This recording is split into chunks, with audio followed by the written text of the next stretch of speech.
Tu citas o Buda no livro The Spontaneous Healing of Belief, dizendo que todo o ser humano é autor da sua própria saúde e doença.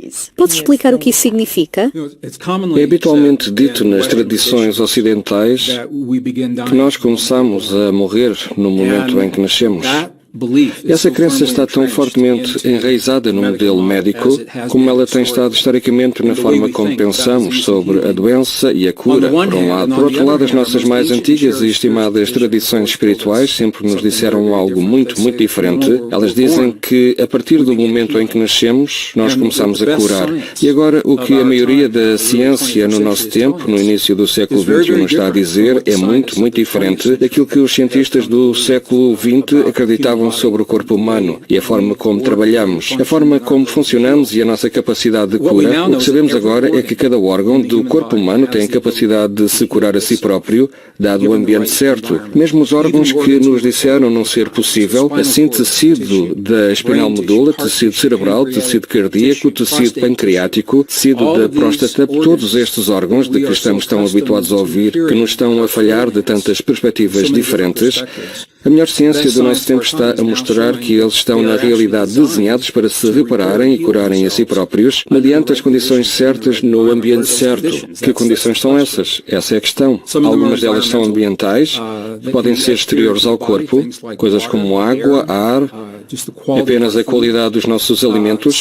Algumas delas podem ser químicas, os suplementos que tomamos e alguns dos produtos à base de plantas que os nossos antepassados conheciam e usavam com grande sucesso na cura dos seus corpos, antes de a medicina moderna ter aparecido. E eu penso que esses são interessantes. O que realmente me fascina é o ambiente interior. E este é o ambiente de que Buda nos falava de forma tão eloquente. E o Buda disse que todo o homem e toda a mulher são os arquitetos da sua própria cura e do seu próprio destino. Para as pessoas do seu tempo, não tenho a certeza de quanto isto lhes teria feito sentido, mas no nosso mundo de hoje faz um tremendo sentido, porque a melhor ciência do século XXI está agora a corroborar os princípios mais profundos, princípios espirituais das nossas mais antigas e estimadas crenças.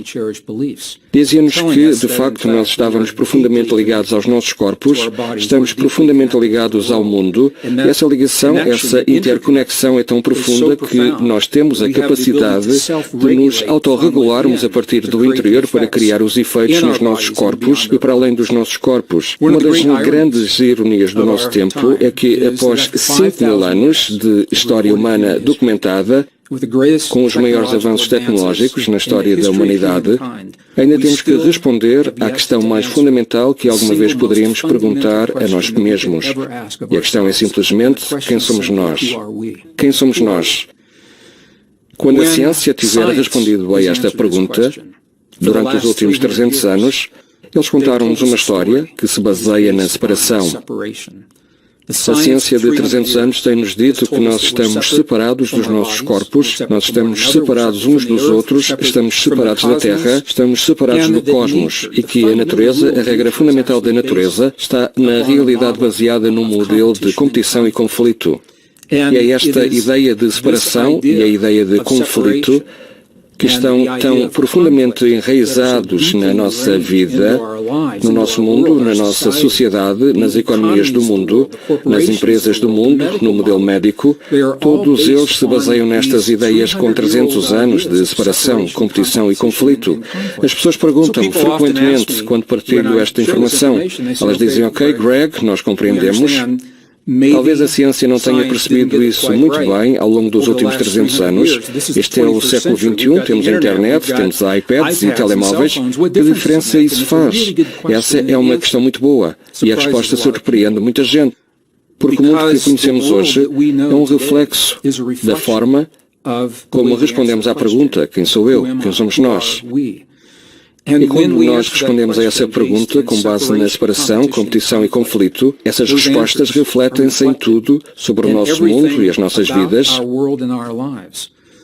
Assim, desde as economias globais que se baseiam em competição e conflito, às empresas e, como mencionamos, ao modelo médico moderno, às nossas relações mais íntimas, Estas ideias estão tão profundamente enraizadas dentro de nós que nós programamos literalmente os nossos corpos, por vezes inconscientemente, de forma a refletirem estas ideias de separação, competição e conflito, e elas surgem quimicamente nos nossos corpos. A nova ciência agora anula 300 anos de pensamento científico, novas descobertas, e estas baseiam-se em ciência, portanto isto não é especulação, ou teoria, ou hipótese, isto é ciência.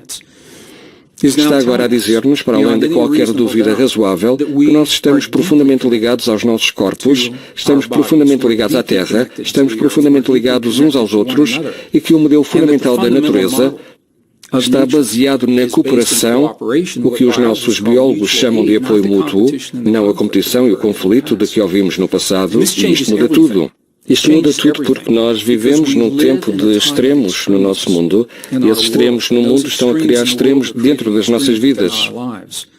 Talvez mais agora do que em qualquer outra altura da nossa história. Nós temos de pensar e viver de forma diferente do que alguma vez tivemos. É a nova ciência que está a confirmar as nossas mais antigas e estimadas tradições espirituais, está a dar-nos razões para mudar a nossa forma de pensar e está a dizer-nos o que funciona e o que não funciona, e as coisas que não funcionam. Nós não precisamos de as fazer mais. E as coisas que funcionam, nós podemos fazer muitas delas. E isso vem direito aos nossos princípios fundamentais, dos nossos corpos, ao nosso relacionamento com os nossos pensamentos, sentimentos, emoções e crenças, e o papel que eles têm na nossa vida diária.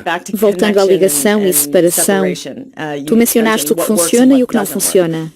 Então, quando a ciência responde à questão quem somos nós, eles dizem que para o fazermos bem, nós devemos primeiro responder a 6 questões distintas, 6 subperguntas sobre a alçada de quem nós somos.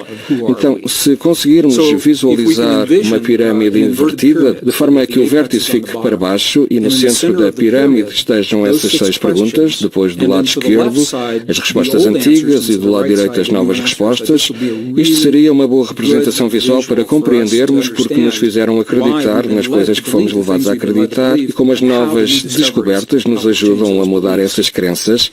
Nós começamos na base da pirâmide. A pergunta mais fundamental quando perguntamos quem somos nós é de onde vimos? Qual é a nossa origem? Essa é a primeira pergunta. A segunda pergunta é quais são as origens humanas? Porque elas podem ser separadas das origens de outras formas de vida. A terceira pergunta é sobre relações. Qual é a nossa relação com o nosso corpo? A próxima pergunta é qual é a nossa relação com o mundo para além do nosso corpo? A pergunta seguinte é qual é a nossa relação com o passado? Ele é linear ou é cíclico? E a última pergunta é qual é a nossa relação com a natureza? Assim a ciência diz, se pudermos responder a estas 6 perguntas, então nós temos a oportunidade de responder à grande pergunta: quem somos nós? Quem sou eu? E o que há de tão interessante nisto é que nos últimos 300 anos, e nós dizemos que a ciência começou há cerca de 300 anos quando o Isaac Newton formalizou as leis da física. Assim, durante cerca de 300 anos, a ciência tem tentado responder a estas 6 perguntas fundamentais e as suas respostas têm-nos levado a uma história de separação. Elas disseram-nos que a origem da vida é aleatória, que a origem da vida humana é aleatória, que nós estamos separados dos nossos corpos e, essencialmente, sem poder quando se trata de curar os nossos corpos, ou mesmo para regular a forma como os nossos corpos funcionam no mundo. Disseram-nos que nós estamos separados do mundo para além dos nossos corpos. Não só temos muito pouca influência sobre o que acontece dentro de nós, como não temos influência sobre o que acontece no mundo para além dos nossos corpos. Disseram-nos que a nossa relação com o passado é linear, e isto é importante porque a crença é de que a civilização aconteceu uma vez. Ela começou há cerca de 5.000 anos na antiga Mesopotâmia, nessa área, e no Egito e na China, e que ela se desenvolveu de uma forma linear até ao ponto onde nos encontramos hoje, o auge da sofisticação que somos hoje, e que isso só aconteceu uma vez. A última pergunta, começando em 1859, Charles Darwin começou a dizer-nos que a regra fundamental da natureza é baseada na luta e sobrevivência dos mais fortes. São as palavras que ele usou, que a natureza se baseia no modelo de competição e conflito.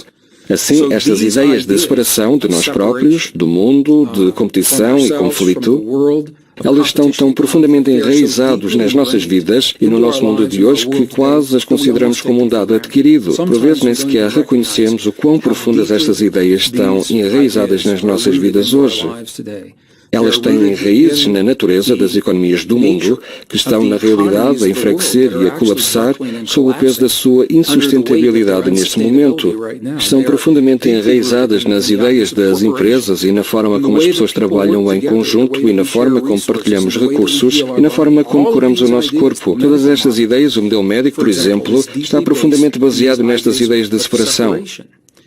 A melhor ciência do final do século XX e agora do início do século XXI anulou 300 anos de pensamento científico com novas descobertas que são revistas pelos pares na literatura científica, por um lado. Por outro lado, há uma relutância e muitas vezes uma grande resistência em partilhar isto massivamente.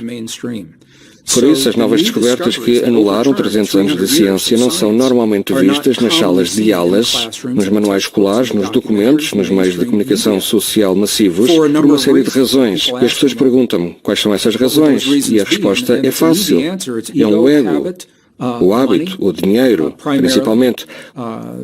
O hábito de ensinar as antigas tradições e os manuais que as refletem.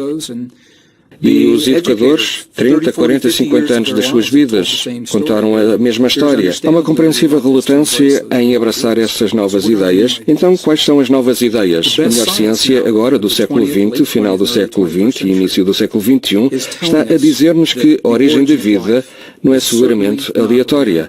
Há provas físicas que nos estão a dizer isso. A ciência está a dizer-nos que a origem da vida humana, o ADN está a dizer-nos que nós não somos aleatórios. E nós podemos falar mais sobre o que isso significa, mas nós não somos simplesmente o produto de um acaso evolutivo da biologia que aconteceu há 200 mil anos atrás.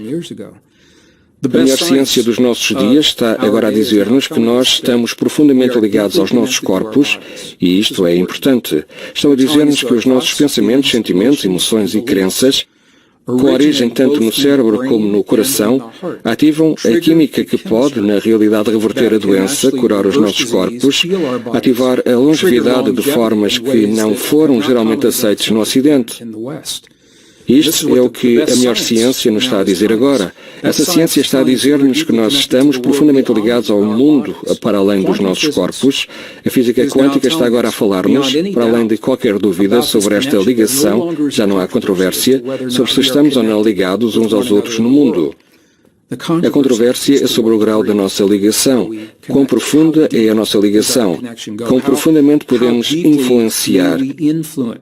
E eu vou usar essa palavra muito intencionalmente, não se trata de controle e manipulação, mas quão profundamente podemos influenciar os nossos corpos, ou os corpos dos nossos entes queridos, quando se trata de cura, ou o mundo para além dos nossos corpos, quanta influência temos realmente. A ciência está agora a dizer-nos, quando se trata desta ideia linear de civilização, é que a civilização é realmente cíclica, e acontece que nós somos o ciclo mais recente de 5.000 anos, quando dizemos que a história começou há 5.000 anos atrás. Esse é o início do nosso ciclo.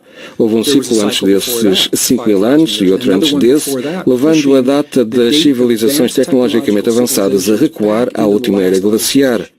E a razão pela qual isto é importante, nós temos que nos perguntar se nós, humanos, temos estado aqui há tanto tempo e passamos por pelo menos 3 ciclos de civilização tecnológica avançada, o que é que eles sabiam que nós esquecemos?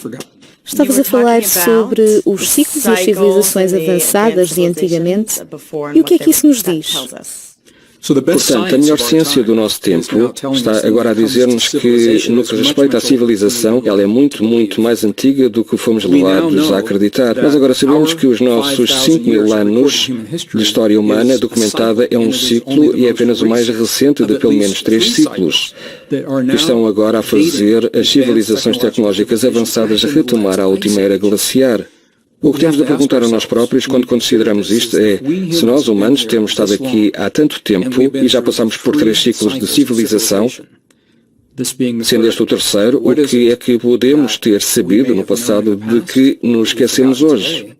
Ou o que sabiam os nossos antepassados que talvez nunca tenhamos sequer descoberto, ou que podemos aprender com eles. Esse é o valor. E a última peça da nossa pirâmide, na nossa pirâmide invertida, é que a ciência está agora a dizer-nos que a natureza, a regra fundamental da natureza baseia-se na realidade, na cooperação, e aquilo a que os biólogos chamam de apoio mútuo, não a competição e o conflito que Darwin propôs há 150 anos, isto muda tudo.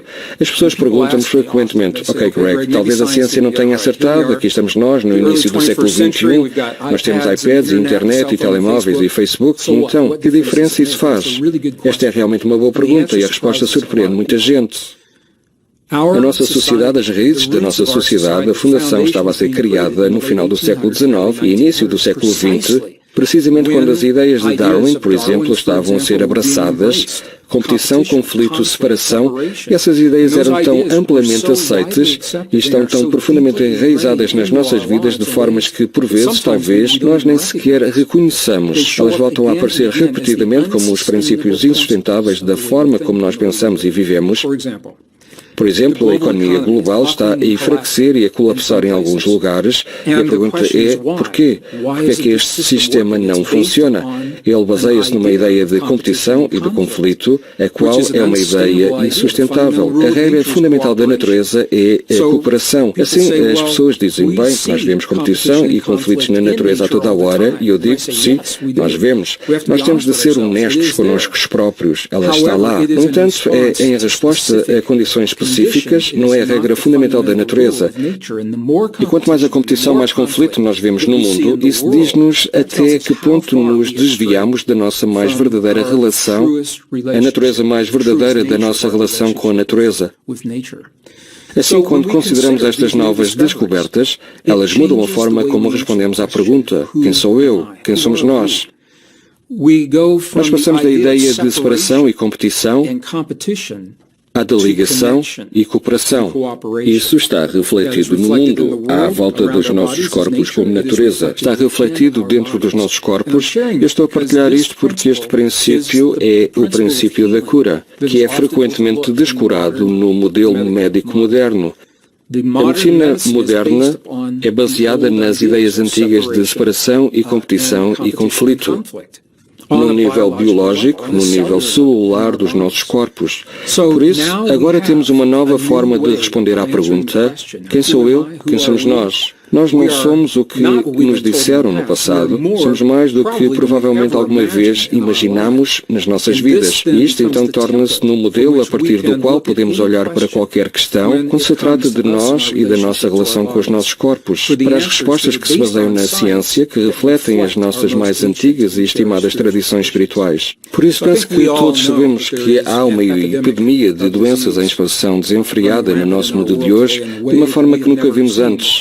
Parte disso é porque nós somos uma civilização globalizada, isso é verdade, e algumas das toxinas ambientais que costumavam estar localizadas estão agora mais globalizadas. No entanto, num nível mais profundo, eu posso dizer que pessoalmente, pelas viagens que eu fiz, a alguns dos lugares mais magníficos, belos, imaculados, remotos e isolados que restam hoje no mundo, que as condições e as doenças que muitas vezes assumimos como um dado adquirido aqui no mundo ocidental, no mundo moderno, seja por causa da idade ou simplesmente por causa do ambiente, elas simplesmente não existem em algumas destas outras culturas.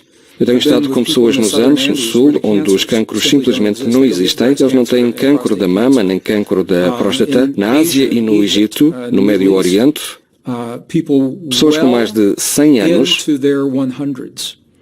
que têm uma memória aguçada e muitas vezes dizem-nos que a demência e a perda de memória são uma função da idade. Elas não dependem tanto da idade, face à minha experiência, mas mais da forma como nós vivemos quando atingimos essa idade. Quais são os fatores que contribuem para estas condições que nos estão a roubar a coisa que mais prezamos? E ela é a própria vida, tanto a nossa como a dos nossos entes queridos. E a resposta é por vezes difícil de ver pelas pessoas, mas tem a ver com a forma como escolhemos viver as nossas vidas e a forma como escolhemos pensar e acreditar em relação a nós próprios enquanto vivemos as nossas vidas. Estas são duas formas separadas, embora relacionadas, de olhar para o que nos está a acontecer e aos nossos corpos. Quando eu estava na escola, ensinaram-me que o cérebro é o órgão principal do corpo. E o cérebro é certamente importante e todos nós reconhecemos isso. Mas o que a nova ciência nos está a mostrar é que o cérebro recebe muitas das instruções que lhe dizem o que deve fazer. Lhe dizem qual a substância química a libertar no corpo, que hormonas ativar dentro do nosso corpo. É verdade que esses sinais vêm do cérebro e o cérebro recebe as instruções dizendo-lhe o que fazer do nosso coração, o coração humano. Provavelmente não deveria ser tão surpreendente que o coração tem um papel tão poderoso nas nossas vidas, porque é o primeiro órgão que se desenvolve no corpo quando estamos no útero da nossa mãe. Antes de qualquer outro órgão se desenvolver, o coração desenvolve-se primeiro. Um dos grandes mistérios no modelo médico ocidental é o que provoca esse primeiro batimento cardíaco. O que é que acontece no instante onde há uma massa de células e tecidos que não têm movimento e no instante seguinte algo acontece? A centelha que despoleta a vida, que começa a bater enquanto batimento cardíaco. O que acontece? A ciência ainda tem de responder a essa pergunta. Não sabem ao certo. Este é um dos lugares onde os nossos antepassados tinham uma resposta que a ciência simplesmente não pode suportar nesta altura. O que os nossos antepassados nos disseram é que esse primeiro batimento cardíaco é o momento no qual a alma entrou no corpo, o momento em que fazemos a ligação com algo maior do que nós. E quer acreditemos nisso, cientificamente ou não, a verdade é que algo acontece com esse primeiro batimento cardíaco e nos tornamos habilitados e capacitados enquanto ser humano de formas que nenhuma outra criatura que conheçamos tenha a capacidade de expressar. Isso é o que nos dá o nosso poder de cura. Como eu referi, muitas vezes é dito que nós começamos a morrer no momento em que nascemos, e o que a ciência nos está a mostrar muito claramente agora é que nós começamos a curar no momento em que nascemos. E a razão pela qual eu posso dizer isso é porque agora sabemos sem qualquer dúvida que todos os órgãos do corpo humano estão programados para se curarem. Todos os órgãos do corpo humano têm a capacidade não só de curar danos, mas de regenerarem os danos e o tecido após terem sido danificados. Nós conseguimos regenerar e curar até os órgãos que nos disseram que não tinham a capacidade de o fazer, tais como o cérebro, o coração, o pâncreas, o tecido da espinal medula. Todos estes foram cientificamente documentados com a capacidade de se repararem e curarem a si próprios, dadas as condições certas, sobre as condições certas, o ambiente certo. Assim, o nosso papel agora, quando falamos de cura, e a essência da cura é qual é o ambiente que otimiza a nossa capacidade de honrar o dom da vida nos nossos corpos. De onde é que isso vem realmente? Nós podemos olhar para isso a partir de vários níveis diferentes, certamente o ambiente físico, ar fresco, luz solar, água pura, é uma parte muito poderosa disso. E os nossos antepassados, há milhares de anos atrás, sabiam que o ar fresco e a água pura eram um remédio. Se alguém estivesse doente, eles levavam-no para o exterior e eles diziam, respira este ar, bebe esta água e milagrosamente eles começavam a curar-se. E agora sabemos porquê. Mas vai para além disso, é o ambiente interno, os pensamentos, sentimentos, emoções e crenças. Nós sabemos que podem ser curativos ou tóxicos, e esta é uma forma relativamente nova para a ciência pensar sobre nós e a nossa relação com os nossos corpos. Mas o que sabemos agora é que a qualidade das emoções que criamos dentro do nosso coração determina o sinal que enviamos para o cérebro para libertar a química nos nossos corpos. Em todos os momentos de todos os dias está a haver uma conversa entre o nosso coração e o nosso cérebro. É uma conversa em dois sentidos.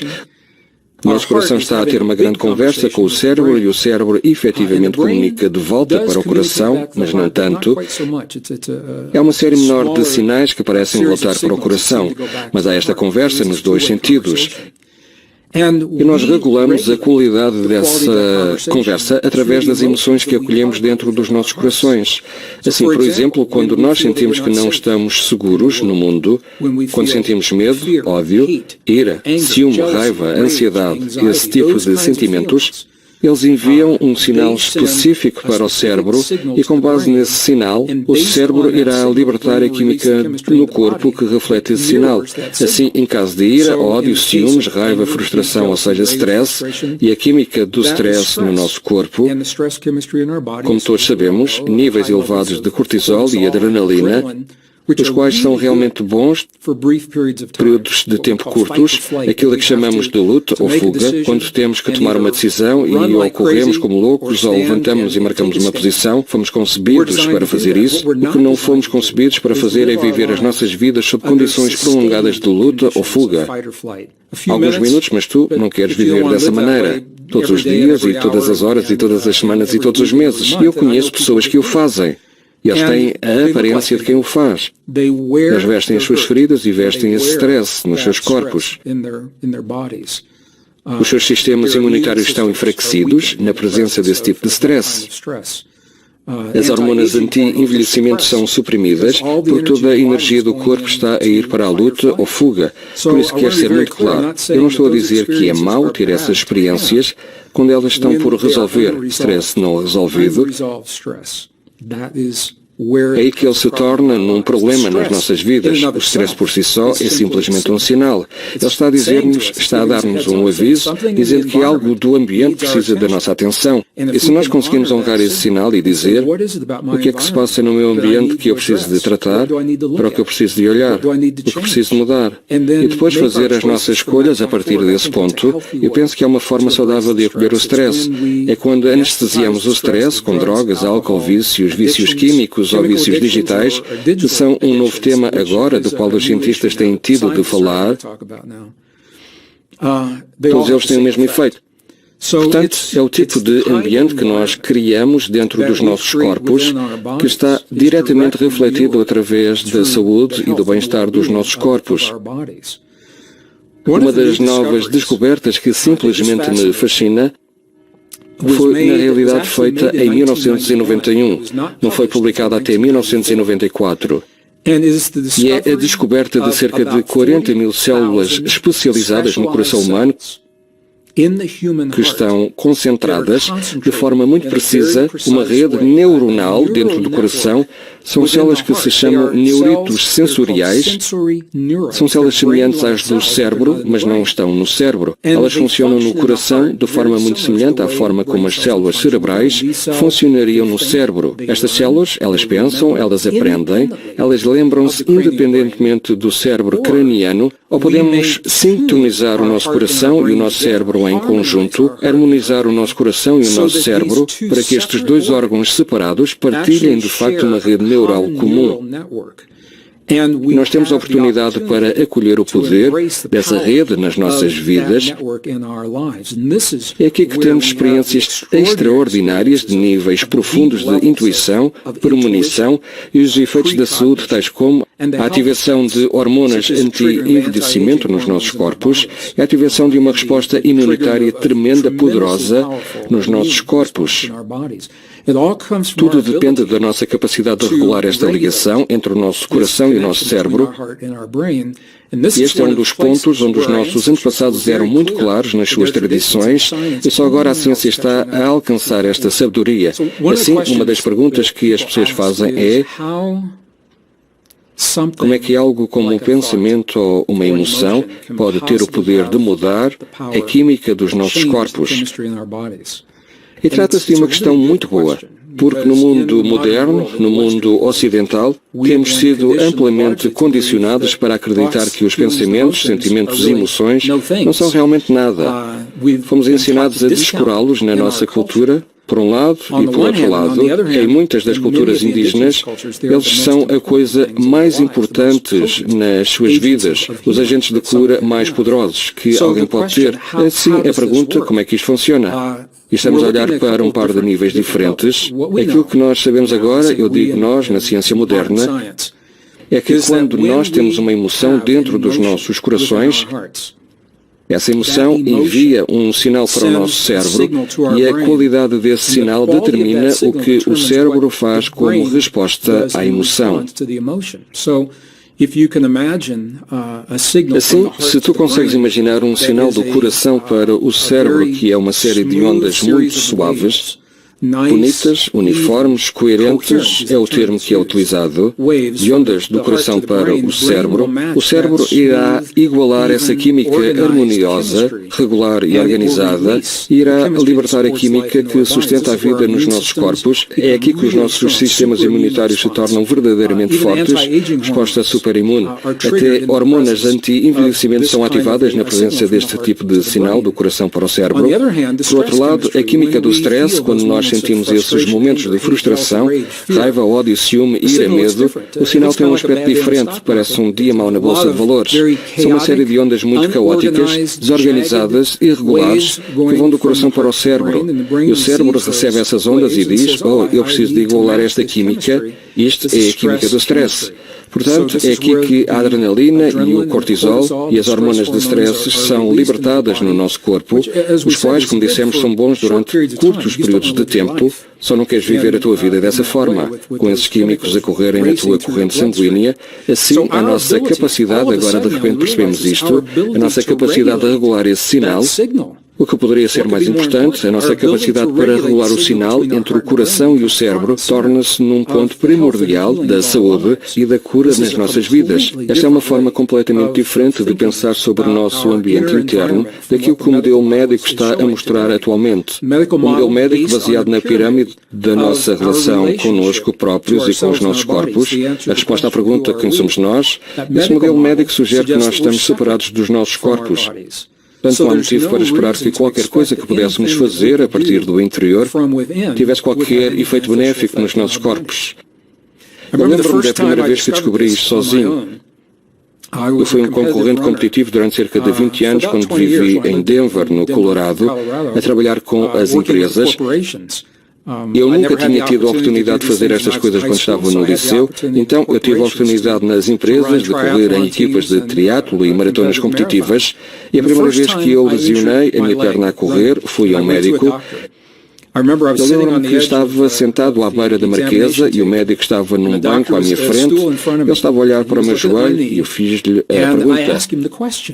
Eu disse, o que é que posso fazer, o que poderei visualizar, o que poderei sentir para ajudar o meu joelho a curar-se mais rapidamente? Eu lembro-me do médico, ele olhou para mim e disse, filho, ele disse, tu podes visualizar e sentir o que quer que queiras curar. Isso não vai fazer a mínima diferença. Ele disse, a perna vai curar-se quando estiver pronta para se curar. E imediatamente eu pensei na minha mente, bem, este homem tem uma visão muito diferente da cura, daquela que eu passei a compreender. Mas não é de admirar quando olhamos para a forma como a ciência respondeu à pergunta quem somos nós. É por isso que é tão importante. As nossas vidas refletem esta ideia de separação e a falta de poder que vem da separação. E quando vivemos as nossas vidas dessa forma, é muito, muito diferente do que viver sabendo que nós somos concebidos, que nós estamos programados para curar e regenerar os nossos corpos. Nós abordamos a vida de forma completamente diferente quando acolhemos as verdades mais profundas da nossa existência. Assim, olhamos para a química que é ativada a partir do coração e cérebro. Esta é uma forma de nós começarmos a iniciar este processo de cura nos nossos corpos. E isso vai ainda mais fundo, porque estamos a falar das mais de 40 mil células nervosas no coração, os neuróitos sensoriais, que são basicamente células semelhantes às do cérebro, exceto que estão no coração. Cada uma dessas células, quando é estimulada de forma adequada, a própria célula começa a criar os neuritos. E o neurito é qualquer apêndice que se estende a partir da própria célula. Porque é que isto é importante? Porque são os neuritos que fazem as ligações com os outros neuritos que criam as sinapses, através das quais o sinal do nosso coração para o nosso cérebro é transmitido. Portanto, quanto mais destas ligações nós criamos, mais forte será o sinal e mais refletido o sinal estará nas nossas vidas. Quando aprendemos a utilizar estas técnicas, elas tornam-se numa segunda natureza. Nós não precisamos de nos sentar apenas no momento certo do dia e fechar a porta e acender uma vela, ligar a música e queimar o incenso e criar o ambiente certo. para desencadear esta cura no nosso corpo. Assim que começamos a incorporar as técnicas de harmonização do nosso coração e do nosso cérebro, podes fazê-las em qualquer lugar. E a verdade é que quanto mais precisamos dela, esses são frequentemente os momentos menos oportunos nas nossas vidas, de quando podemos fazer estas ligações. Então, esta é a forma como funciona. É o próprio ato, o ato de nós sentirmos os sentimentos, de já estarmos curados, por exemplo, mesmo quando o nosso corpo está a mostrar-nos uma doença, quando nós conseguimos sentir o sentimento de como é estar livre dessa doença, quando nós conseguimos sentir como é sentir-se inteiro e saudável e intacto e totalmente capacitado, totalmente encarnado como um ser, esse é o sinal que faz com que estes nervos comecem a crescer e a estender-se na direção de outros nervos que estão a refletir esses sinais. É o ato, a expectativa de nós, nesse estado de cura, que faz com que o nosso corpo reflita aquilo que nós esperamos dele. E isso não acontece de imediato, leva cerca de 72 horas. Tu podes ver nas fotografias de time-lapse de 72 horas para um neurito ser capaz de se ligar a outro. Demora cerca de 72 horas em time-lapse para estes crescerem. Assim, isto abre uma porta totalmente nova de possibilidades. O número 72 é muito importante nas tradições antigas e textos antigos quando se trata de cura. 3 dias, 72 horas. Muitas tradições, incluindo a tradição cristã, dizem-nos que isto é aproximadamente o tempo que leva o corpo típico a curar-se. E agora sabemos porquê. Porque esse é o período de tempo que estas ligações neurais levam a ser estabelecidas. Assim, quanto mais conseguimos sentir o sentimento, como se a nossa cura já tivesse acontecido, dando graças por essa cura já presente, esse é o gatilho para que os nossos corpos façam as células nervosas crescerem, para fazerem as ligações, para desencadearem a química do cérebro, para refletir essa cura. Quer se trate de gripe, quer seja cancro em fase avançada, como é que tu sentes o sentimento de já estares curado e sentindo-te grato? Mas como é que isso se faz quando eles estão a sofrer e a sentirem-se nauseados? Porque eu percebo tudo conceptual e intelectualmente, é apenas a realização efetiva disso que é difícil, claro. Então, em 1859, Charles Darwin publicou o seu livro de quebra de paradigma intitulado A Origem das Espécies, e com esse livro, a comunidade científica da época, há pouco mais de 150 anos, acolheu as ideias que ele apresentou quase sem questionar. E o que Darwin estava a tentar fazer durante o seu tempo, ele estava a tentar responder à pergunta: quem somos nós? Ele estava a tentar fazer isso sem a necessidade de Deus, religião ou fé, ou igreja, a qual tinha sido sempre a forma como estas perguntas foram respondidas no passado. Assim, quando as pessoas antes da época de Darwin, quando perguntaram como é que nos curamos, como é que nós vivemos as nossas vidas de uma forma melhor, de onde é que nós vimos, como funcionam as coisas, todas essas perguntas foram respondidas pela igreja, tradicionalmente. Darwin disse, como um cientista: eu vou dar o primeiro passo a liderar o mundo moderno, a dar uma resposta que não requer Deus, fé, igreja ou religião. E a origem das espécies era a sua forma de o fazer.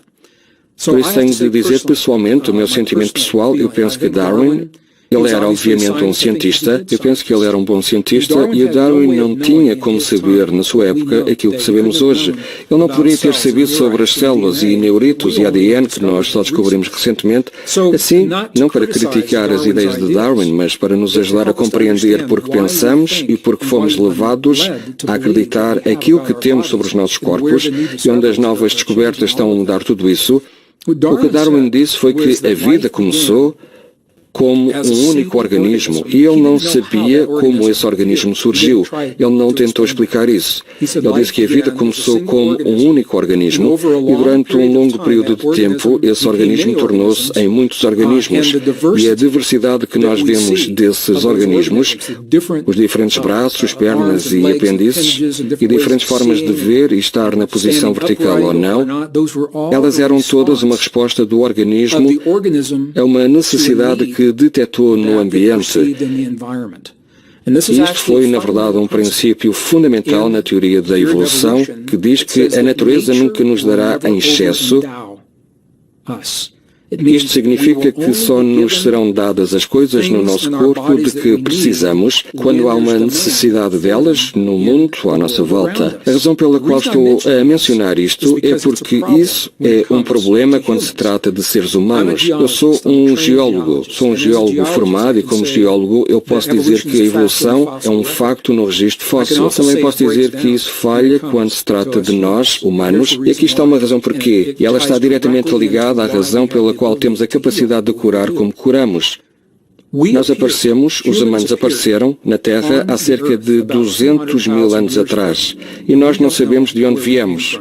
Não há um registro claro na árvore genealógica evolutiva, nenhum registro fóssil claro que nos leva até nós. Todas as pequenas linhas que vemos na árvore evolutiva, se olharmos de perto, elas são depreendidas de relações especulativas. No entanto, elas estão a ser ensinadas como factos, apesar de nós não termos as evidências para as sustentar. Nós aparecemos há 200 mil anos, de repente tínhamos um cérebro 50% maior do que o nosso parente primata mais próximo, tínhamos um sistema nervoso avançado que nos oferece as capacidades de cura, a cura autorregulada da qual estamos a falar agora, que nos diferencia de quaisquer outras formas de vida. E aqui está a chave. Nós não mudamos nestes 200 mil anos. Se aceitares o corpo daquilo que se chama de humanos anatomicamente modernos, HAM, costumavam chamar-se Cro-Magnon, agora são chamados HAM porque o nome é autodescritivo, humanos anatomicamente modernos.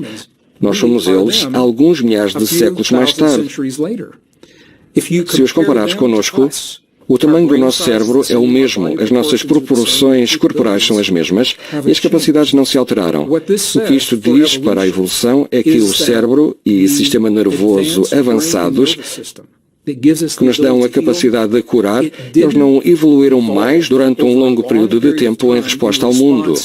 Eles parecem ser inerentes ao nosso ser. Eles estiveram conosco desde o momento da nossa chegada e porque a ciência nos está a dizer que nós não mudamos, o que podemos dizer é que nós temos hoje as ligações, o equipamento com que chegamos há 200 mil anos atrás, por isso eu posso dizer-vos que nós estamos programados para a cura. Fomos literalmente concebidos assim. Nós não sabemos como, ou por quem, ou porquê cientificamente. Eu não posso confirmar isso. Mas o que eu posso dizer é que as ideias de Darwin, da evolução, falham quando se trata de nós. E a nossa capacidade de curarmos os nossos corpos é um exemplo perfeito de onde essa falha ocorre, como a conhecemos hoje. Assim, nós temos este sistema nervoso avançado que nós regulamos através das escolhas que fazemos nas nossas vidas.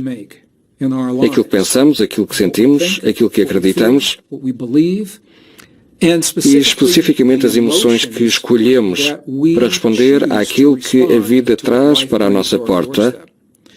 Assim, quando aprendemos a responder à dor de formas novas, saudáveis e que nos dão poder, nós estamos literalmente a mudar a química da dor nos nossos corpos. E quando aprendemos a acolher aquilo que tínhamos visto como falhas no passado, quando nos apercebemos que não são realmente falhas, são algo que tentamos que simplesmente não funcionou e agora vamos tentar novamente, esse é um sentimento muito, muito diferente da ideia de fracasso e de comparar isso com o sucesso. Tudo isto se traduz em química no nosso corpo, por isso, quando podemos afirmar nos nossos corpos, dando graças, em gratidão e apreço pela cura que já está a ocorrer nos nossos corpos, esta é a base de muitas das orações e das meditações que eu tenho visto pessoalmente com os povos indígenas de todo o mundo.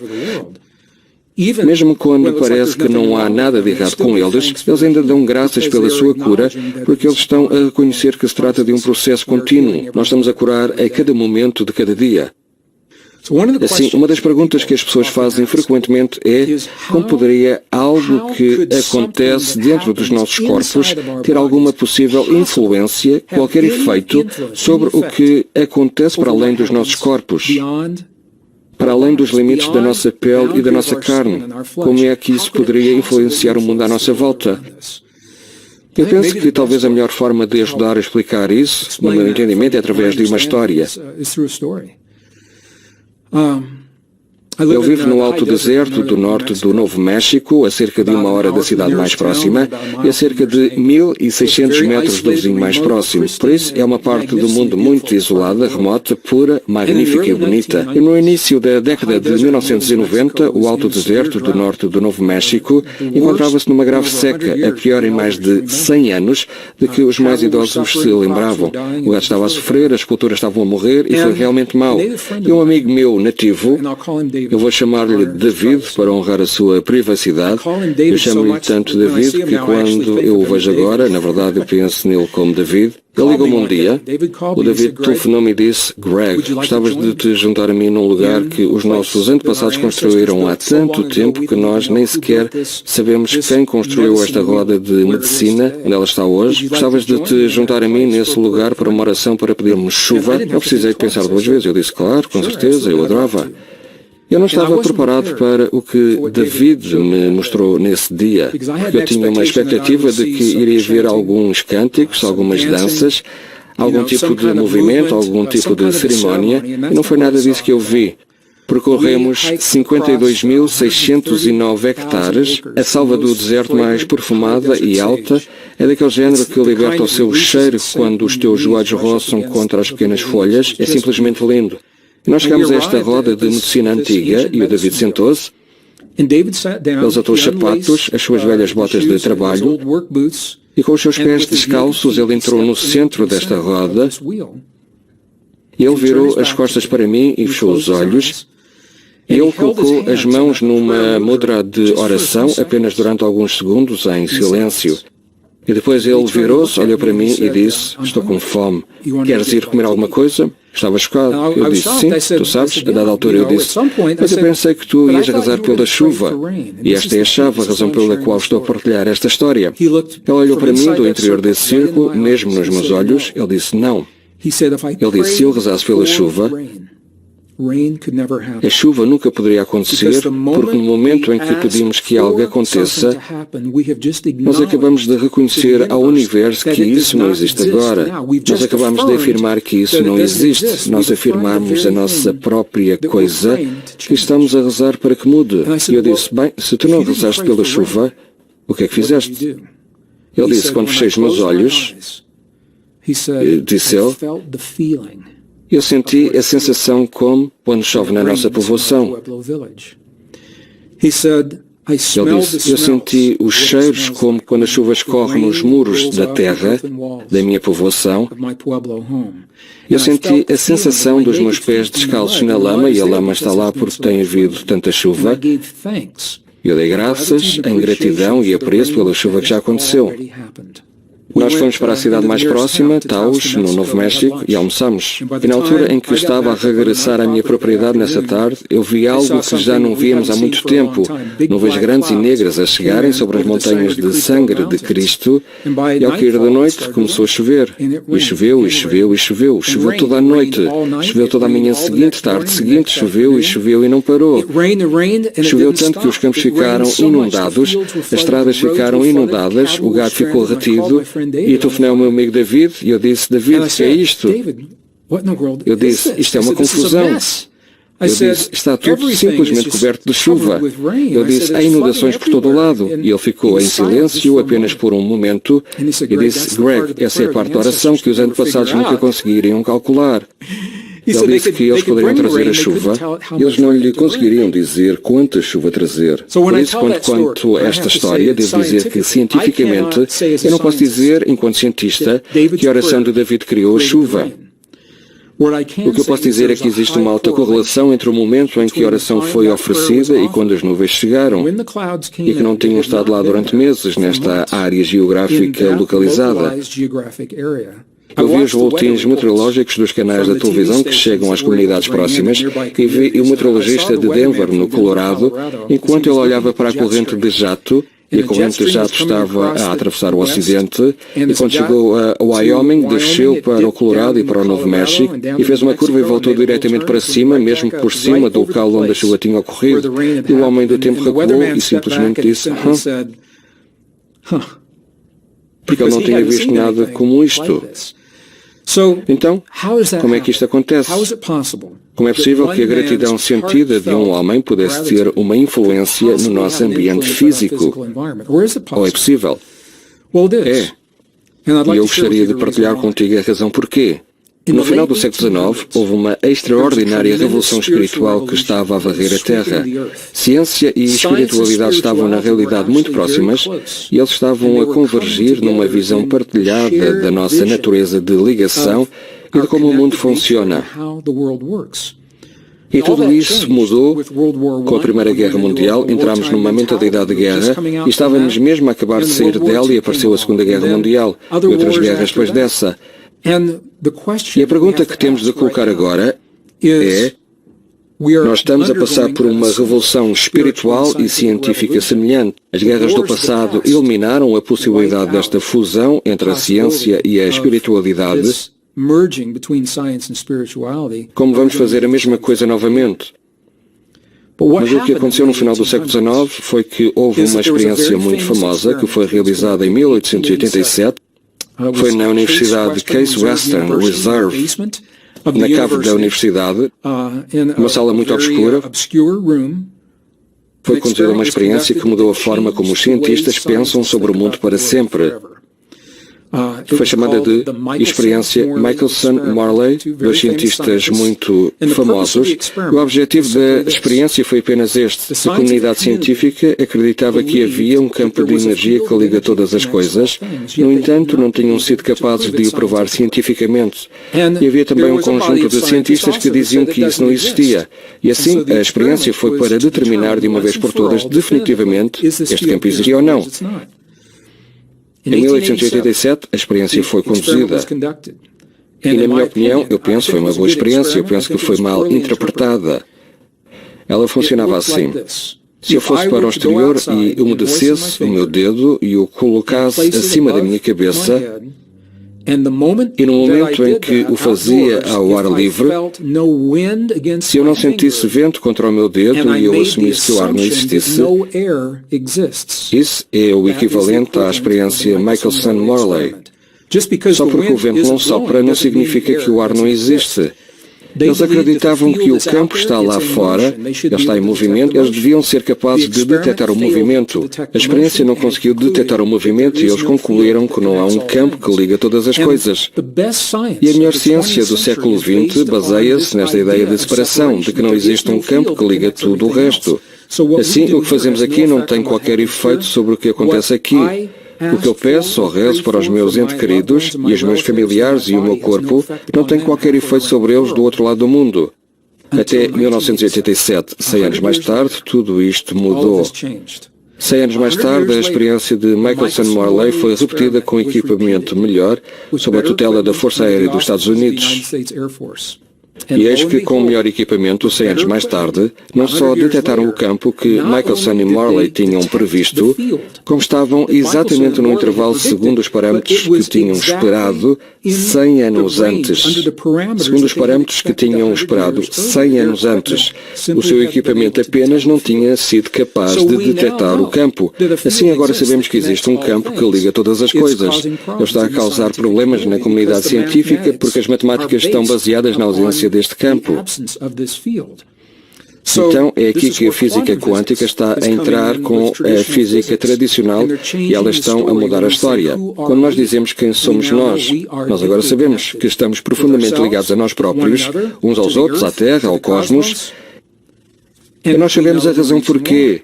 Assim, quando fazemos a pergunta, como poderia a minha oração, como poderia a minha meditação, como poderiam os meus pensamentos amorosos de gratidão e apreço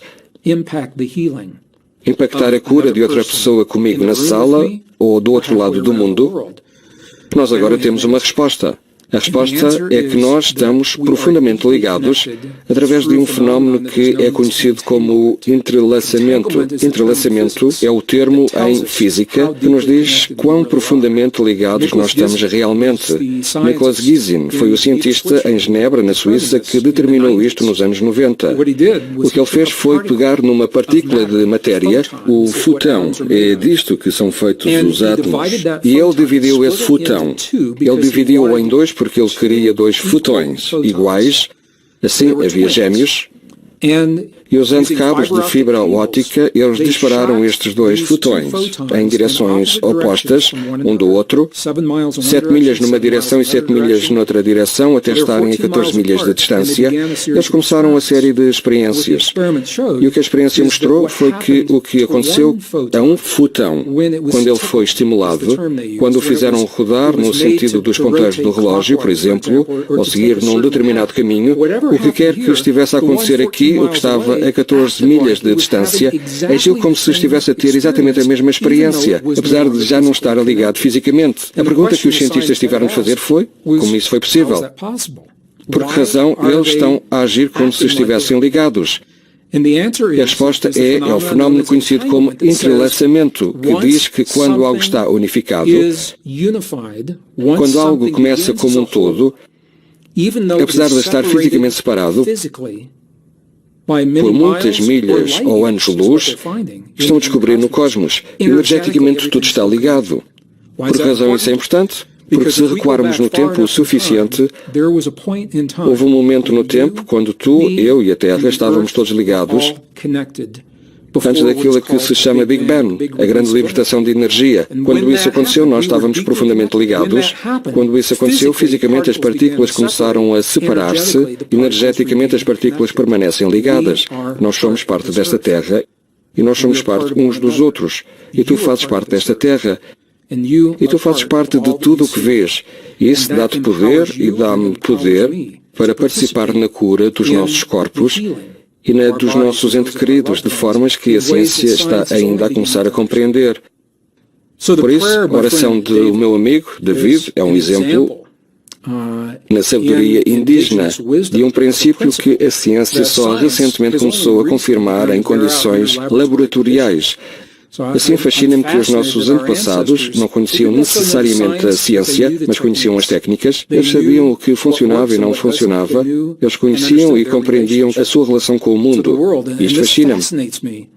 Tal como mencionámos, a ciência tem cerca de 300 anos de idade e durante 300 anos a ciência tem tentado provar se temos ou não esta ligação entre nós próprios e a Terra, enquanto que os nossos antepassados, durante 5.000 anos, começaram com o pressuposto de que tudo está ligado, em vez de tentarem provar isso. E durante 5.000 anos eles fizeram a pergunta, como podemos usar essa ligação para tornar as nossas vidas melhores e para ajudar os nossos amigos e a nossa família a criar uma comunidade mais forte. Então é aqui que a combinação da ciência e da espiritualidade, penso eu, é tão importante. A ciência só nos consegue dizer os detalhes de como algo funciona. A ciência não consegue necessariamente dizer como aplicar isso nas nossas vidas. A experiência humana pode dizer-nos como aplicar isso nas nossas vidas sem saber especificamente porque é que as coisas funcionam da forma como funcionam. Assim, encontramos-nos hoje, neste tempo de extremos nas nossas vidas e no mundo.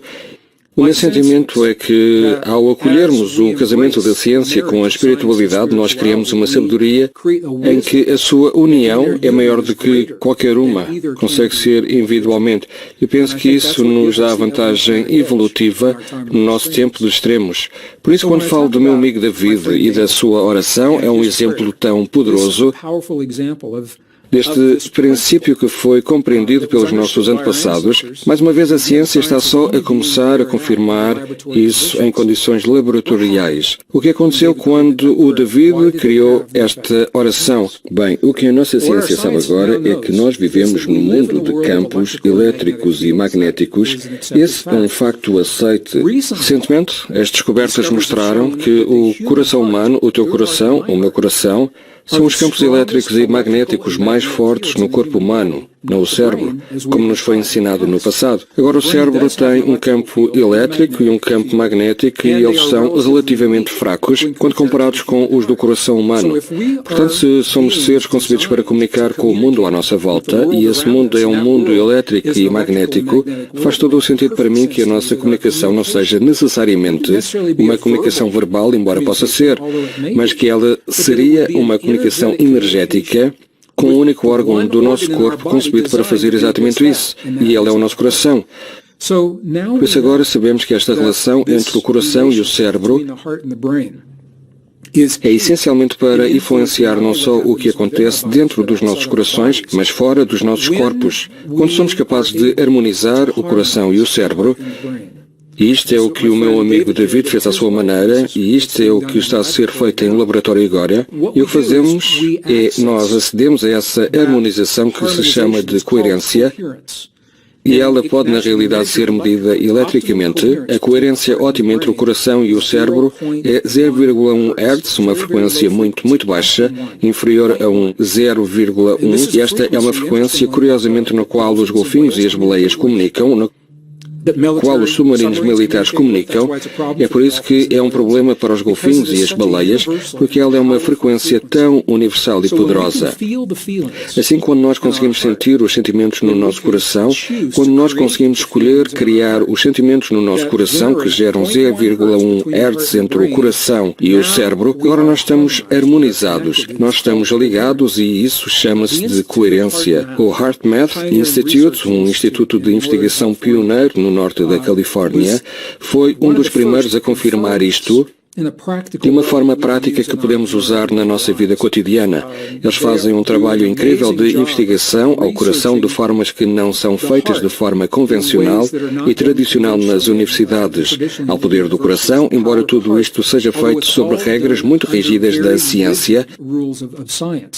Então, o que o HeartMath Institute descobriu foi que quando conseguimos fechar os olhos, voltar a nossa atenção para dentro e focar-nos no nosso centro do coração, passar da nossa mente, passar do nosso cérebro para o nosso coração, o ato de o fazermos, antes de mais nada, isso muda o nosso corpo.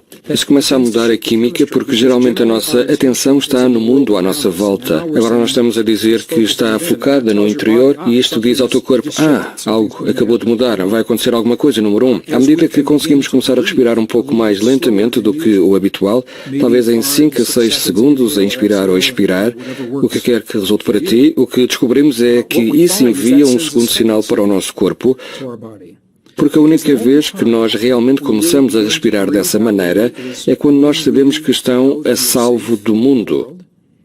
E quando nos encontramos num ambiente onde estamos bem, se não estivermos vigilantes em relação ao mundo à nossa volta, mas tendo esse foco interior, assim abrandamos a respiração, o que envia o segundo sinal para o corpo. E esta é uma das técnicas que é utilizada para passar a nossa atenção do nosso coração para o nosso cérebro. Agora o meu amigo David, na sua tradição nativa, ele criou um mudra. Chama-se mudra, onde os centros de energia da ponta dos nossos dedos e das palmas das nossas mãos são colocados juntos, e com esse mudra ele tocou fisicamente no seu centro do coração de uma forma muito budista. E nós vemos isto com os monges e as freiras e os abades nos mosteiros budistas o tempo todo, e as pessoas dizem, bem, o que é que estão a fazer? Uma das coisas que eles estão a fazer é ligar a energia dos centros do seu corpo, agora estabelecer um contacto com todos estes circuitos do corpo, enquanto tocam fisicamente no centro do coração. O ato de tocar automaticamente leva a nossa atenção para o lugar do nosso corpo onde sentimos a sensação. Portanto, eles estão fisicamente a manter essa pressão mesmo no seu centro do coração, deslocando a sua atenção da sua mente e do seu coração. E eu não digo isto como regra, é algo que os povos nativos descobriram e funcionou para eles. Se funciona para eles, também pode funcionar para ti, tradições indígenas. Esta é a razão pela qual estamos a fazer isto. Não tem uma conotação religiosa. É um mudra muito poderoso e energético, chamando a nossa consciência para os nossos corações nesse momento. À medida que levamos a nossa consciência ao coração, à medida que abrandamos a nossa respiração, o terceiro passo agora é sentir no nosso coração os sentimentos de gratidão, apreço, carinho, compaixão, para dar graças pelo que já aconteceu. E o que os investigadores do HeartMath descobriram é que essas palavras, outras palavras podem funcionar para um indivíduo. Tu conheces-te melhor do que qualquer outra pessoa, mas são essas palavras em condições laboratoriais que optimizam esta coerência, apreço, gratidão, carinho, compaixão, e à medida que conseguimos começar a seguir esse sentimento, isso é o que estabelece a coerência. que harmoniza o coração e o cérebro. Certo, este é o terceiro passo. Primeiro leva a tua consciência ao coração, a segunda passa a consciência e abranda a respiração, e o terceiro a sentir o sentimento. E à medida que passamos por estes passos muito simples, estamos a harmonizar o coração e o cérebro, e duas redes neurais separadas num único sistema potente. E assim que estamos neste espaço, agora a porta está aberta para uma miríade de utilizações a partir deste espaço muito poderoso. Aqui é onde podemos começar a sentir os sentimentos como se já estivéssemos curados e as nossas células começam a interagir a isso. É também a partir deste lugar onde nós podemos criar intencionalmente, estamos profundos de intuição que também desempenham um papel poderoso na cura. E todos sabemos sobre a intuição espontânea. Nós temos momentos num semáforo, no mundo ocidental, numa viatura. Tu estás num semáforo à espera que o sinal passe a verde e durante esses poucos segundos talvez não estejas a pensar em nada e de repente, do nada, tens uma tremenda compreensão. Tu compreendes as questões mais profundas da existência humana e do sentido da vida e o propósito da nossa origem. O semáforo fica verde e tudo isso desaparece porque agora estamos focados nas nossas vidas novamente. Isso é uma experiência espontânea. Como criamos isso deliberadamente quando escolhemos fazê-lo, e a técnica que estou a partilhar convosco é uma técnica que é usada para fazer precisamente isso. E é com este profundo sentimento de intuição que podemos realmente ter uma conversa com os nossos corpos. Entramos neste espaço e pedimos aos nossos corpos para partilhar connosco o que é que eles precisam nos momentos de doença. Nós não perguntamos com a nossa mente, perguntamos com o nosso coração.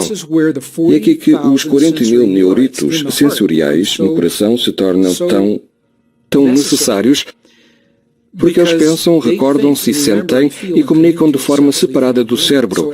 Assim, à medida que aprendemos a escutar literalmente a linguagem do nosso coração, não uma linguagem verbal, o nosso corpo consegue realmente dizer-nos o que está a experienciar, o que precisa de nós, o que é preciso mudar no ambiente e o que podemos fazer para facilitar a cura para a qual estamos programados a experienciar. Com base na nossa doença, como podemos tornar-nos conscientes das nossas crenças subconscientes que não nos são úteis? Então, as novas descobertas da ciência estão agora, em muitos aspectos, a confirmar o que os nossos antepassados nos disseram durante muito tempo quando se trata de nós, da cura dos nossos corpos e da nossa relação com os nossos corpos e a Terra e a nossa capacidade de influenciar a cura. O que sabemos é que o nosso corpo é literalmente um espelho daquilo que acreditamos ser verdade sobre nós próprios e a nossa relação com o mundo. A chave é que muitas das nossas crenças não são necessariamente conscientes. Algumas das nossas crenças mais profundas estão enraizadas em nós antes do nosso nascimento, no útero. Até termos cerca de 7 anos de idade, o nosso estado cerebral está no que é considerado um estado hipnagógico.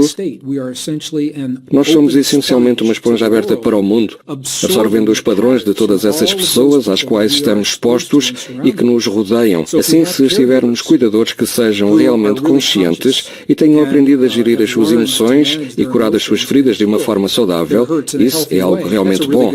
Poucas pessoas que eu conheço foram suficientemente abençoadas em vir dessas famílias. Muitos de nós temos experiências tanto nos relacionamentos e nas condições dos nossos corpos enquanto adultos e por vezes em jovens adultos. Não tem de ser quando estamos na casa dos 50, 60 e 70 que na realidade estão a espelhar crenças subconscientes que foram incutidas dentro de nós quase desde o momento do nosso nascimento.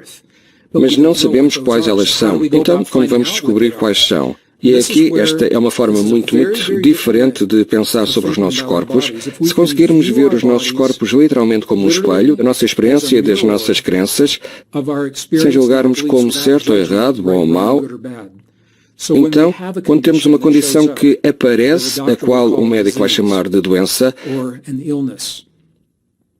se conseguirmos aceitar o facto que o nosso corpo está a expressar nesse momento alguma coisa como reflexo que estamos a acolher, conscientemente ou subconscientemente, se conseguirmos aceitar isso sem julgamento e usarmos isso como o meu querido amigo, irmão espiritual e colega Darren Wiseman chama de portal, ele diz que cada doença é um portal para dentro dos nossos corpos. A pergunta é, estamos dispostos a passar por esse portal para olhar e ver aquilo que o nosso corpo nos está realmente a dizer? E quando a nossa resposta a isso é sim, então nós começamos a ver que o nosso corpo está simplesmente a refletir energeticamente. Assim, por exemplo, e eu vou usar-me a mim próprio como exemplo, eu venho de uma família muito disfuncional devido ao alcoolismo. O meu pai era alcoólico. Ele partiu quando eu tinha 10 anos de idade e antes de partir, os danos que foram causados aos 3 membros da minha família, à minha mãe, a mim, ao meu irmão mais novo, cada um de nós interpretou as nossas experiências de forma muito específica. Então, uma das marcas do alcoolismo era rebaixar as outras pessoas, criticar tremendamente. Portanto, havia muita crítica na minha família e cada um interpretou-a de forma diferente. Para mim, pessoalmente, quando a ouvia, eu nunca acreditava nela. Por isso, encontrei cedo uma forma saudável de lidar com isso. Outros membros da minha família acreditaram e aceitaram esse criticismo de tal forma que a sua autoestima ficou debilitada. Isso afetou as escolhas que fizeram de parceiros de vida, de empregos, de carreiras, dos seus próprios corpos e da sua saúde. Todas ligadas a estas crenças das quais nem sequer estavam conscientes, que estavam a ouvir quando eram muito novos. Por isso, este é um exemplo de como estas coisas podem surgir nas nossas vidas. Logo, quando temos a sabedoria de reconhecer que o nosso corpo não está necessariamente avariado, que nos está a expressar algo, e temos a coragem e a força de dar o passo e de dizer o que é corpo meu, o que estás a dizer-me neste momento. Eu conheço cientistas que literalmente têm conversas com eles próprios, eles comunicam com eles próprios. Nós acreditamos que somos um indivíduo, mas na realidade somos uma comunidade de cerca de 50 trilhões de células, como o Bruce Lipton nos diria, meu querido irmão, amigo espiritual e colega. E essas cerca de 50 trilhões de células funcionam como uma comunidade que tem um nome. A minha comunidade chama-se Greg. Por isso, eu posso falar com Greg se eu estiver na estrada, se eu estiver atrás do palco, a preparar-me para sair, e eu começo a sentir algo no meu corpo. Em vez de ter medo e tomar algo para fazer isso desaparecer, eu direi, do que é que precisas, Greg? Do que precisas? O meu corpo, estou literalmente a falar assim comigo próprio, estou a perguntar a partir do coração, através da técnica que acabei de partilhar. E o que me fascina tanto é que as respostas serão evidentes mesmo antes de a pergunta estar concluída. Se estiver a fazer a pergunta na minha mente, o meu coração já tem a resposta. Eu sei quase imediatamente o que é que eu preciso nesse momento. E muitas vezes é algo tão simples como mudar a perspectiva de uma crença. As pessoas perguntam-me constantemente quão profundamente ligados poderíamos estar no mundo. Quer dizer, quão literal é essa ligação? E eu respondi à pergunta partilhando 2 histórias. Eu vivia no norte da Califórnia no início dos anos 90 e eu tinha uma amiga minha que estava numa relação romântica, uma relação íntima que estava bloqueada. Ela chamava-lhe o encontro interminável porque eles não conseguiam levar o relacionamento para a frente, para um compromisso mais sério, e não conseguiam acabar. Por isso ela sentiu como se estivessem bloqueados e um dia eu almocei com ela, já não havia há algum tempo, e disse-lhe como estão a correr as coisas. Ela disse, não ias acreditar no que se passa na minha vida, e eu disse, bem, experimenta. Ela disse, estava sentada com o meu namorado no sofá e estávamos a ver televisão e de repente ouvimos este barulho na casa de banho e nós fomos e olhámos e ela disse, o tubo de água quente debaixo do lavatório tinha rebentado com tanta força que arrancou a porta do móvel das dobradiças e atirou-a para a parede do outro lado da casa de banho. Eu disse, uau, isso é incrível. Ela diz, bem, eu ainda não acabei. Ela disse, por isso íamos para a garagem para entrar no carro e ir à loja de ferragens e arranjar o lavatório.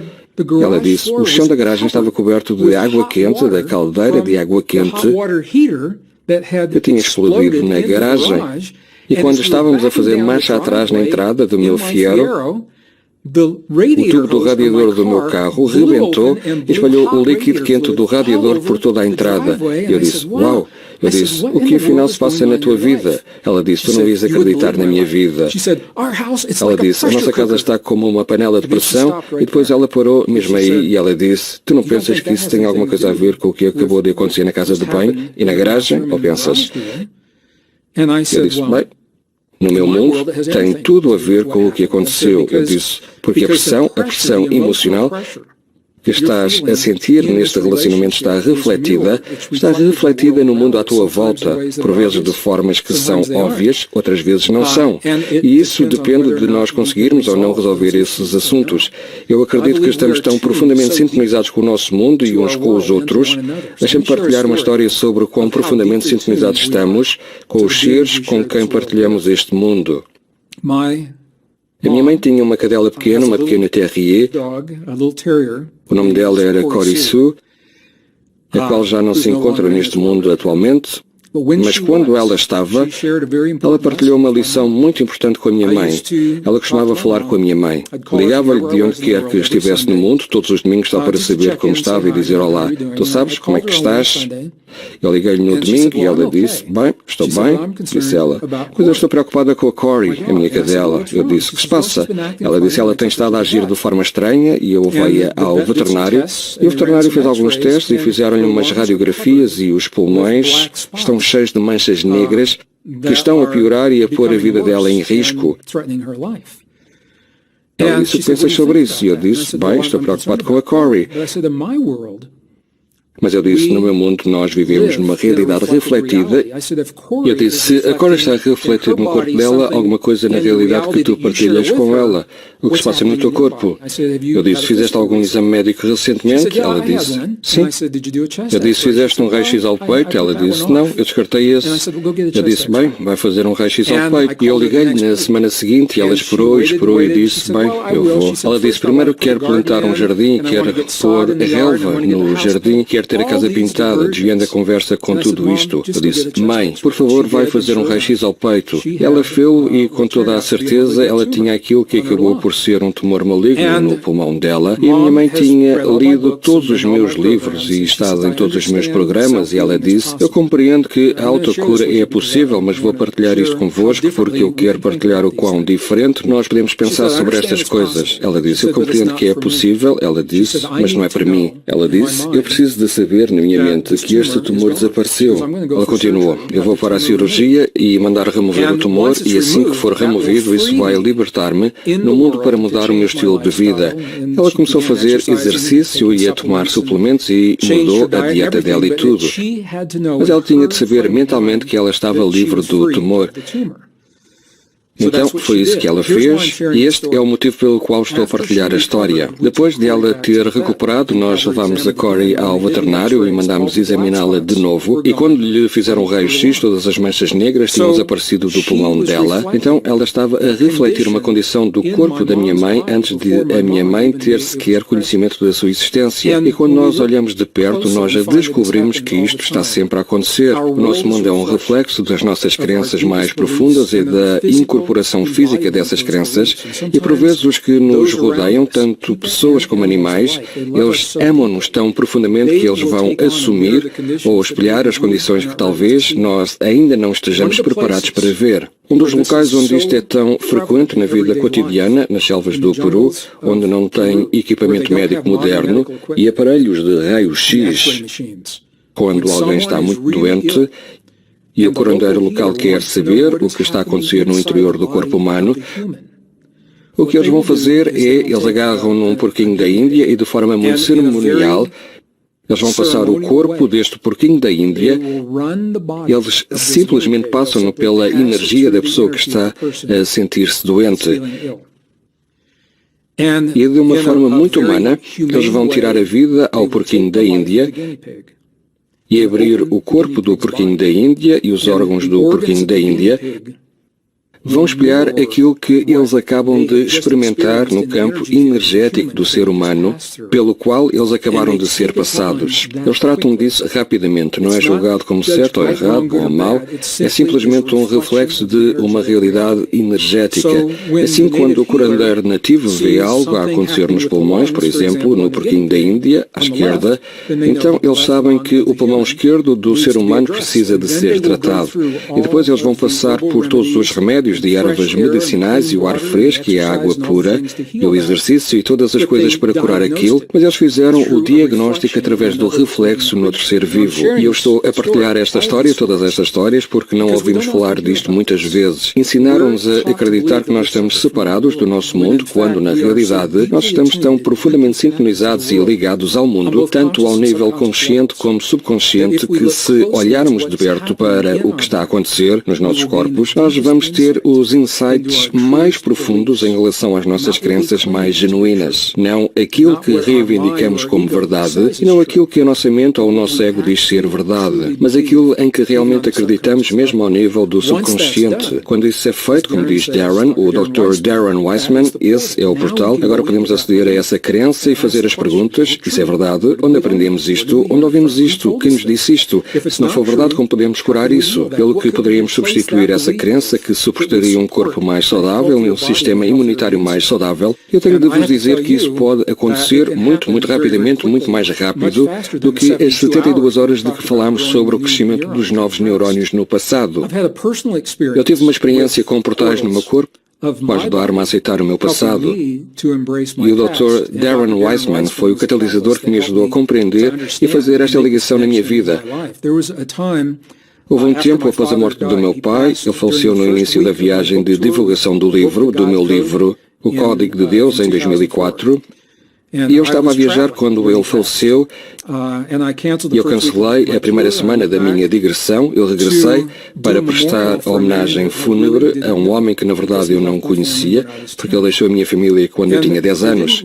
E eu não sabia realmente o quão profundamente isso me estava a afetar, e não foi muito depois disso que eu desenvolvi uma erupção cutânea na parte superior do corpo, no meu peito. Não estava sempre lá, era uma irritação e essa foi a chave, e por vezes ficava mais inflamada. Tinha tentado tudo de que me lembrava, não fazia ideia do que se passava porque não era uma experiência consciente, e foi por isto que fui ter com o Dr. Darren, porque ele é um mestre a aceder, através do portal dos nossos próprios corpos, às nossas crenças subconscientes, e eu adoro a forma como o Darren faz isto, porque não é uma terapia de conversa. Ele tem um protocolo muito específico, bum, ele vai ao fundo, faz perguntas, dependendo dessa resposta, ele sabe para onde ir e a partir daí para descobrir o que o nosso corpo nos está a dizer.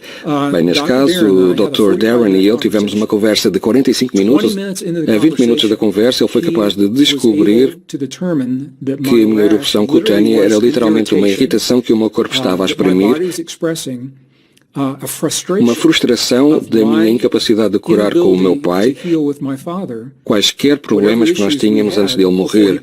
Agora que ele partiu, apesar de eu poder fazer a um nível interno, eu nunca poderia ter a conversa presencial com ele novamente. E no final da conversa, a vermelhão das erupções cutâneas desapareceu completamente, o inchaço tinha desaparecido, e na manhã seguinte a erupção já tinha desaparecido e nunca mais regressou.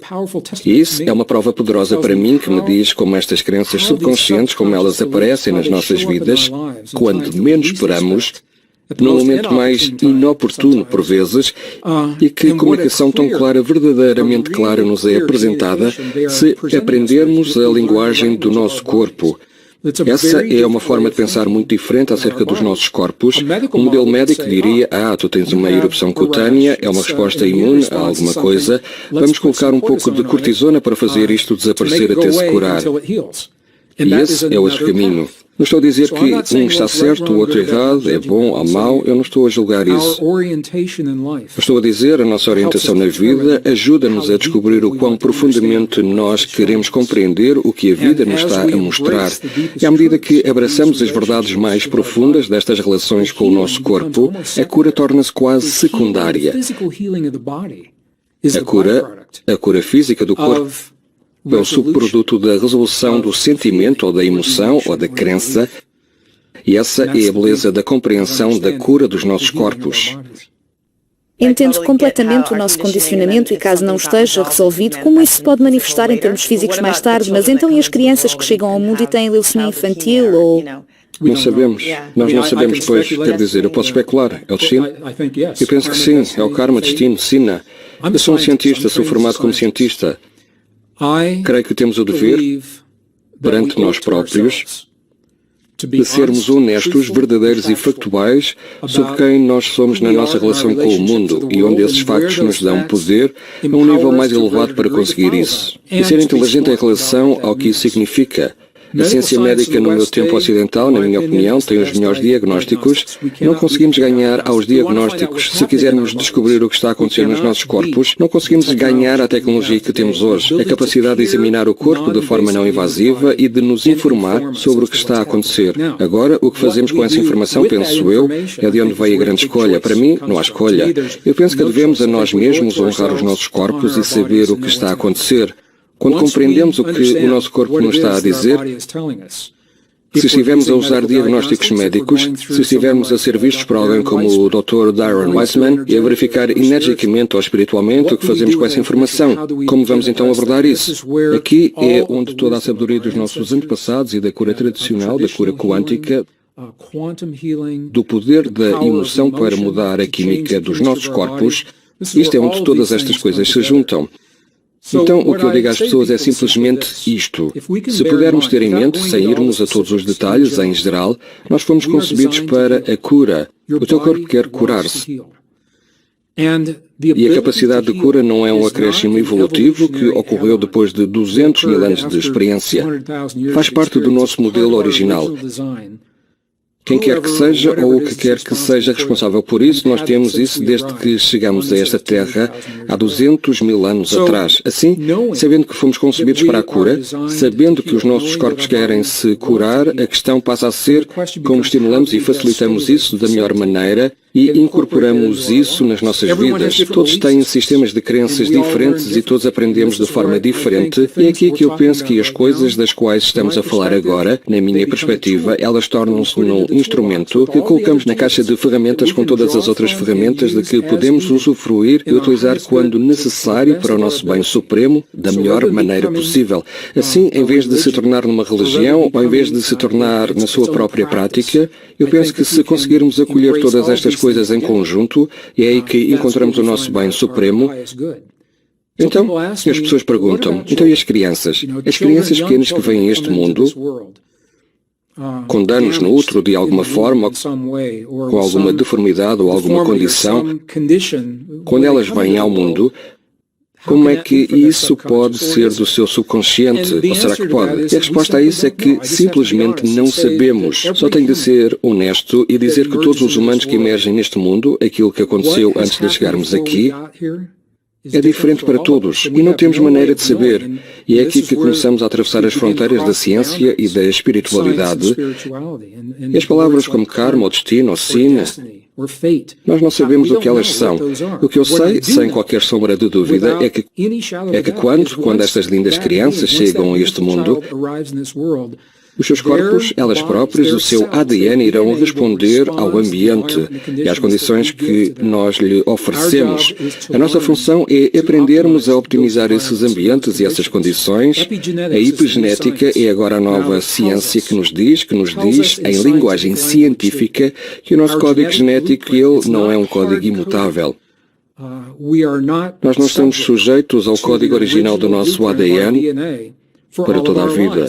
É como se a natureza nos desse um código genético pré-definido que é o suficiente para começarmos quando nós chegamos ao mundo. Para algumas pessoas isto é tudo o que elas vão precisar. Para algumas pessoas elas escolhem expandir as suas vidas e para fazerem isso elas fazem as escolhas do pensamento, sentimento, emoção, crença, estilo de vida que na realidade ativa partes desse código e combinam e estimulam partes desse código de formas que antes não o eram. Outras pessoas que chegam quando elas têm as condições, o vírus ou a doença que estava com elas, no momento em que emergiram neste mundo, é com isso que elas têm de começar e os seus corpos irão responder positivamente, simplesmente da forma como todos os outros irão, a fatores epigenéticos, ao ambiente, ao amor, ao carinho, à compaixão. É uma profunda compreensão se tiverem idade suficiente à sua relação com o mundo, para que se sintam seguros no mundo, à nutrição. E a forma como os seus cuidadores interagem uns com os outros na presença da criança é igualmente importante, porque essa criança está a aprender a lidar com a vida através dos maneirismos, dos padrões de voz e das emoções que os seus cuidadores, aos quais os seus pais o estão a expor no início da vida. Isso acontece a todos nós. Assim, não podemos saber todos os fatores que acontecem antes de nós virmos ao mundo. O que podemos saber com certeza é que fomos concebidos para a cura e que os nossos corpos irão responder a um estímulo de cura se soubermos como criar isso nas nossas vidas. E o amor é o maior estímulo de cura? Deixa-me falar sobre isso. Quando harmonizamos o nosso coração e o nosso cérebro através das emoções de apreço, carinho, gratidão, compaixão, uma das perguntas mais frequentes que me fazem na audiência ao vivo, as pessoas perguntam-me, elas dizem, então, e o amor? Essa é uma boa pergunta. E eu perguntei a mesma pergunta aos investigadores do HeartMath e fiquei surpreendido com a resposta. O que eles me disseram foi, Greg, o amor significa diferentes coisas para diferentes pessoas e todos nós temos experiências diferentes de amor. E para algumas pessoas não tem sido uma boa experiência. Por isso, a palavra específica amor pode não ser muitas vezes a melhor palavra para harmonizar o coração e o cérebro, para criar a coerência por um lado. E por outro lado, o amor é o chapéu abaixo do qual se encontram todas essas palavras. Assim, o carinho é uma faceta do amor, a compaixão é uma faceta do amor, o apreço e a gratidão, eles são expressões de amor. Portanto, em última análise, estamos a usar o poder do amor sem a palavra específica do amor. Então, qual é a sua mensagem-chave? Quando agora consideramos tudo o que sabemos sobre os nossos corpos, a nossa relação conosco próprios, uns com os outros e com a Terra, as novas descobertas que estão a derrubar 300 anos de ciência, para mim tudo se resume a um princípio muito simples. Esse princípio é que, quanto melhor nos conhecermos a nós próprios, mais bem equipados estaremos para curar os nossos corpos, para curar as nossas emoções, para curar a experiência interior que nos permite amar ao nível mais profundo no mundo exterior. Penso que isso é o que é realmente importante quando se trata da cura que nós agora compreendemos.